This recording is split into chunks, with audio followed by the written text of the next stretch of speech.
Hi everyone, hope you're all having a wonderful day. Today, we're just hanging out. Tucker's working out because it's brutally cold out, like always. It's going way too slow for him right now.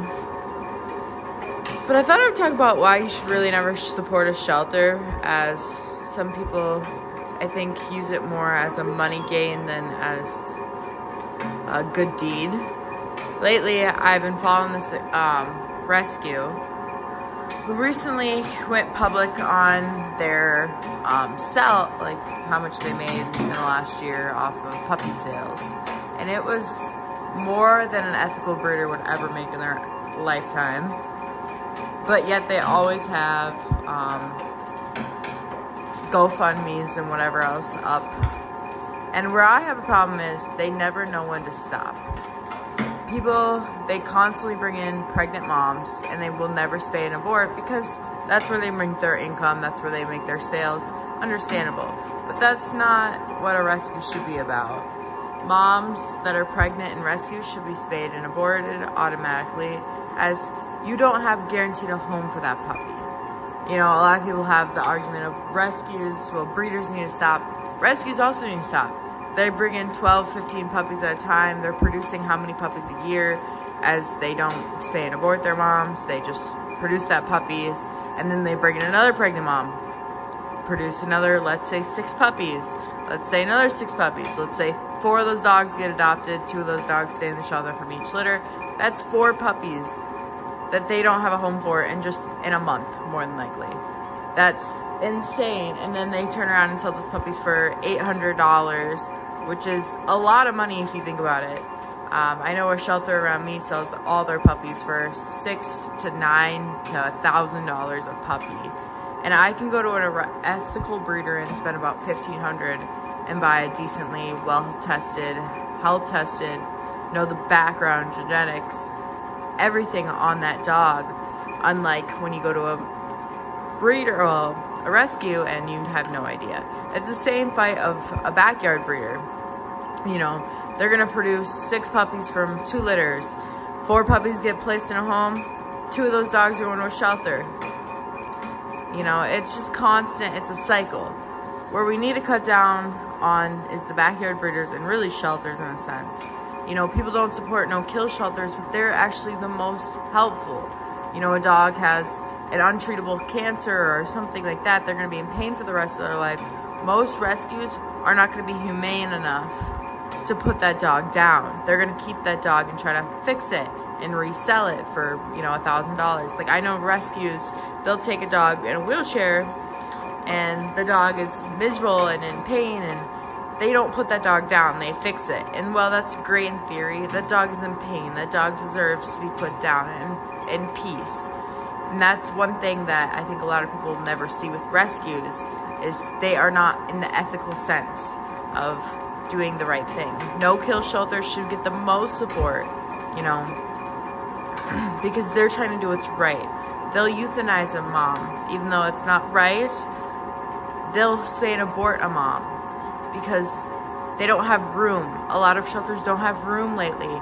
It's because they're not doing the right steps to have room for, you know, healthy dogs that will get adopted. They'll keep a dog for 10 years in the shelter, and that's not a life either. And I think a lot of people will think, well, oh, that's so sad that no one will adopt it. It's not the truth. I also think that rescues need to be a little bit more easy to adopt from. A lot of people I've seen lately talk about how hard it is to adopt a dog, and that is so sad. I mean, I know a lot of good people that would love to adopt a dog, but it's so hard to even get a hand on a puppy. But yeah, I think lately shelters have been taking more profit, and they've been upcharging a puppy that does not need to be upcharged. I think our shelter populations are ridiculous because there's no regulation on what is for the dog's actual goodness and intentions of, you know, a dog comes in with a broken back, a broken spine, they're paralyzed. That dog doesn't have a life. That dog will never have a life. That dog deserves to, you know, be euthanized in a humane way. You know, a mom that's had 6 litters doesn't need to have another. A rescue, you can spay and abort a mom up until a puppy is coming out. And that is something rescues need to start doing. They need to start keeping those spots open. And, you know, and what I've been looking at lately, and I've kind of done some research on this, and why is that? It's because those are where their profit margins are in. Adult dogs are not going to be picked over a little cute, you know, puppy. No one's going to pick a... You know, yeah. Now, do I judge people that go to shelters? No. Backyard breeders, we come into that conversation of, you know, they're supporting to the thing too. Ethical breeders will never let a puppy go to a shelter. There's just no way. Their dogs are always chipped. They're always contracted in where you have to return the dog to the breeder. The breeder actually looks into people a lot. Good boy. I have to watch him too, so I'm sorry if like the phone's really like jumping around here. I just want to make sure he's not missing steps or anything. But yeah, I don't think it's fair, and I never will. I don't think rescues, I honestly think, are just breeders, just glorified breeders at this point. Lately, what I've been researching, it just keeps adding up to that. You know, if you're having 10 litters a month on top of and the same for a backyard breeder, what makes you better, you know? Those moms deserve to have a happy, healthy life and not have to produce a litter of pups because you think you're saving them. You know, you're technically saving their lives. You should be taking them away from that pain of birth, of that pain of everything. You know, you shouldn't be doing that. Good boy. Anyways, Tucker's been doing really good on the treadmill lately. We've been working on this quite a bit. I don't know why it looks like he's limping, but he's not. And typically when his nail starts hitting it, he wants to go faster. But it gets really loud when it's on, like what he usually is on. So, I haven't been doing that as much. Look at him go, though. Good boy. You're such a good boy. Yes, honey. Good boy. Good boy. But yeah, I thought I would hop on here and just say that rescues aren't as great as they make them seem.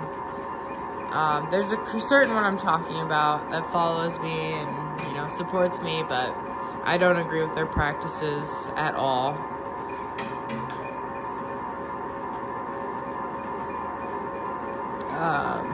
They're out of Ohio, just so you guys know.